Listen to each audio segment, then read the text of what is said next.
Passionnante. Aujourd'hui, nous allons analyser les projets urbanistiques que veut mettre en place l'actuel pouvoir turc. Voici la Turquie. La capitale du pays n'est pas Istanbul, l'erreur est fréquente, mais Ankara. Pourtant, c'est bien Istanbul qui est aujourd'hui au cœur du projet politique du pouvoir turc, incarné par le président de la République, Recep Tayyip Erdogan. Eh bien, de quel projet parle-t-on? La Turquie est aujourd'hui un pays en plein développement. Elle a bénéficié d'un taux de croissance de 4,3% en moyenne sur les 10 dernières années. Et d'ailleurs, elle est considérée comme un pays émergent. C'était en 2014 la 18e puissance économique mondiale. Et son président, Erdogan, souhaiterait qu'elle soit parmi les 10 premières puissances mondiales d'ici 2023, qui est l'année du centenaire de la République turque. Erdogan voudrait faire d'Istanbul le symbole de la montée en puissance de la Turquie, mais pourquoi Istanbul plutôt que la capitale, Ankara? Eh bien, Istanbul, c'est d'abord un symbole historique. Elle fut la Byzance grecque, puis Constantinople, capitale de l'Empire romain, puis byzantin, et enfin Istanbul, capitale de l'Empire ottoman. Et de fait, cette ville a fasciné et rayonné en Europe, en Asie et dans le Moyen-Orient pendant de très longs siècles. Erdogan cherche aussi à marquer une rupture par rapport à Mustafa Kemal, le fondateur de la République turque. Kemal voulait que ce pays soit laïque et tourné vers l'Europe. Il a choisi une nouvelle capitale, Ankara. Et Istanbul, c'est aussi la ville la plus peuplée de Turquie. Avec près de 15 millions d'habitants, elle représente environ 20% de la population totale du pays. Ankara, la capitale, compte, elle, 5 millions d'habitants.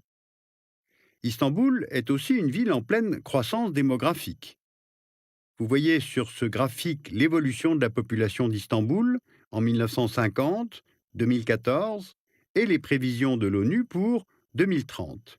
Avec près de 17 millions d'habitants en 2030, Istanbul se trouvera alors au 20e rang des villes les plus peuplées au monde, loin devant Rio, Los Angeles, Paris ou Londres. Et puis enfin, Istanbul, c'est la capitale économique du pays. En 2012, le PIB d'Istanbul, le plus important du pays, représentait 300 milliards de dollars, soit plus de 20% du PIB total de la Turquie, contre seulement 7% pour Ankara.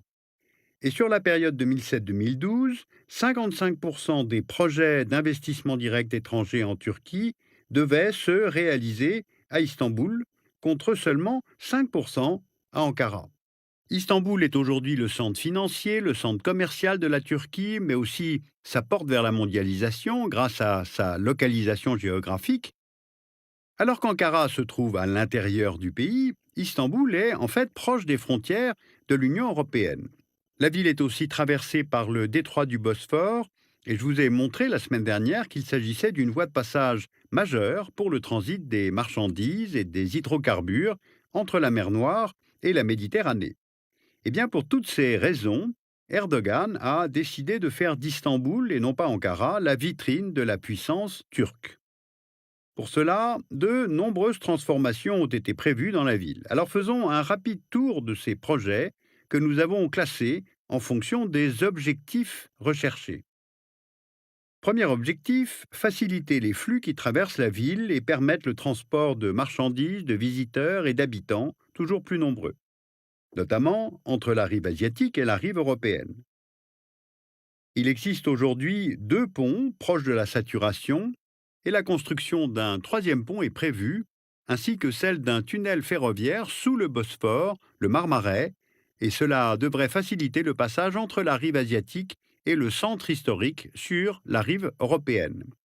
Pour accueillir les visiteurs internationaux, il existe déjà 2 aéroports, tous les deux saturés, et la construction d'un troisième aéroport est prévue avec une capacité d'accueil à terme de 150 millions de passagers par an. Alors pour comparer, l'aéroport d'Atlanta, qui est le premier aéroport au monde en termes de trafic, accueille environ 100 millions de passagers par an. Terminons maintenant par le projet le plus ambitieux, celui du canal Istanbul, reliant la mer Noire et la mer de Marmara. Il devrait permettre à terme le passage d'environ 160 bateaux par jour, sachant que le trafic actuel dans le détroit du Bosphore est d'environ 130 navires par jour. Ce projet doit être terminé pour 2023, c'est-à-dire l'année du centenaire de la République turque, et la construction de ce canal vise non seulement à désengorger le trafic dans le détroit du Bosphore, mais aussi, à l'instar du troisième aéroport, à accélérer l'intégration d'Istanbul dans la globalisation et d'en faire une ville de rang mondial. C'est le deuxième objectif des grands projets d'Erdogan. Il prévoit la construction d'un centre financier sur la rive asiatique visant à promouvoir Istanbul comme place financière internationale.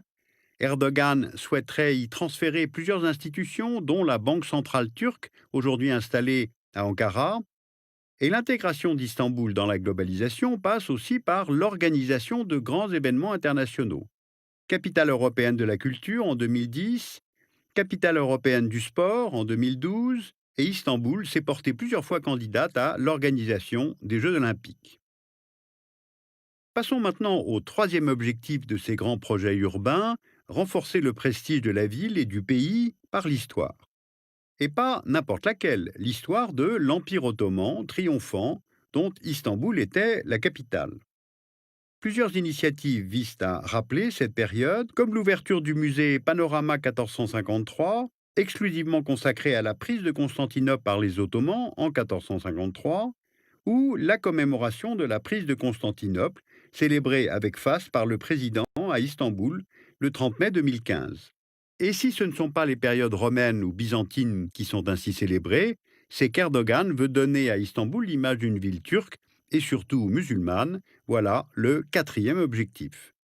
Alors, rappelons-le, Erdogan a fondé l'AKP, le parti politique islamiste qui a été au pouvoir cette dernière décennie et qui est favorable à une réislamisation de la société turque. À Istanbul, cela se traduit par la construction de nombreuses mosquées et surtout une en particulier, celle de Kamlika. Voici le projet de la future plus grande mosquée d'Istanbul. D'une surface de 15 000 m², elle devrait pouvoir accueillir 30 000 fidèles et disposer de minarets parmi les plus hauts du monde. Située sur la colline de Kamlika, sur la rive asiatique d'Istanbul, elle devrait pouvoir être visible de tous les coins de la ville. Alors, cette liste des projets que nous venons de vous présenter n'est pas exhaustive, mais on l'a compris, Istanbul est promise à des transformations nombreuses, radicales, qui vont changer le visage de cette ville, mais aussi avoir des conséquences sur les habitants, expropriation, dégradation de l'environnement. Eh bien, prenons l'exemple du nouveau pont. Sa construction et le raccordement à deux axes autoroutiers vont entraîner la destruction d'espaces naturels, comme la forêt de Belgrade, souvent désignée comme le poumon vert d'Istanbul. On mesure ainsi l'impact et l'ampleur des transformations prévues par le pouvoir turc actuel. Et de plus, il n'y a pas eu de réelle concertation de la population sur ces grands projets. Eh bien, cela a provoqué un fort mécontentement qui s'est cristallisé autour d'un projet en particulier, le parc Gezi, sur la place Taksim. Voici la place Taksim. C'est le lieu traditionnel de rassemblement et de manifestation de l'opposition et des syndicats, et sur laquelle se trouve un monument rendant hommage à la République turque et à Mustafa Kemal. Voici juste à côté le parc Gezi, l'un des rares espaces verts de la ville, très prisé par les Stambouliotes. Mais il est en voie d'être détruit pour laisser place à une caserne ottomane pouvant accueillir un centre commercial. Cela a entraîné en mai-juin 2013 sur la place Taksim et dans le parc des grandes manifestations d'une partie de la population stambouliote favorable à la conservation du parc. Les manifestations ont été violemment réprimées par les autorités. Le mouvement de contestation a rapidement pris de l'ampleur et s'est étendu au reste de la Turquie. Et selon les estimations, 3,5 millions de personnes auraient manifesté dans tout le pays. Mais pourquoi une partie du peuple turc s'est-elle mobilisée pour ce parc à Istanbul? Alors, au-delà du projet de destruction du parc Gezi, c'est la politique d'Erdogan et de l'AKP qui est remise en cause. Absence de concertation sur ces grands projets qui transforment la ville, autoritarisme du président et atteintes de plus en plus nombreuses aux libertés individuelles, comme l'arrestation d'opposants ou de journalistes, ou le blocage de réseaux sociaux comme Twitter.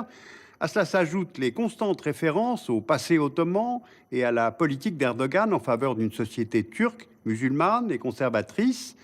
Eh bien, cette opposition impose un coup d'arrêt aux ambitions d'Erdogan pour Istanbul et pour le pays et marque une remise en cause de la politique générale du président. Alors vous pouvez lire l'Atlas des villes, hors série des journaux Le Monde et La Vie, et puis Istanbul 2023 de Johan Morvan et Sinan Logi aux éditions B2, collection Territoire, et cela concerne les transformations que connaît Istanbul aujourd'hui. Alors vous pouvez sans difficulté revoir cette émission tout simplement en allant sur Arte+7.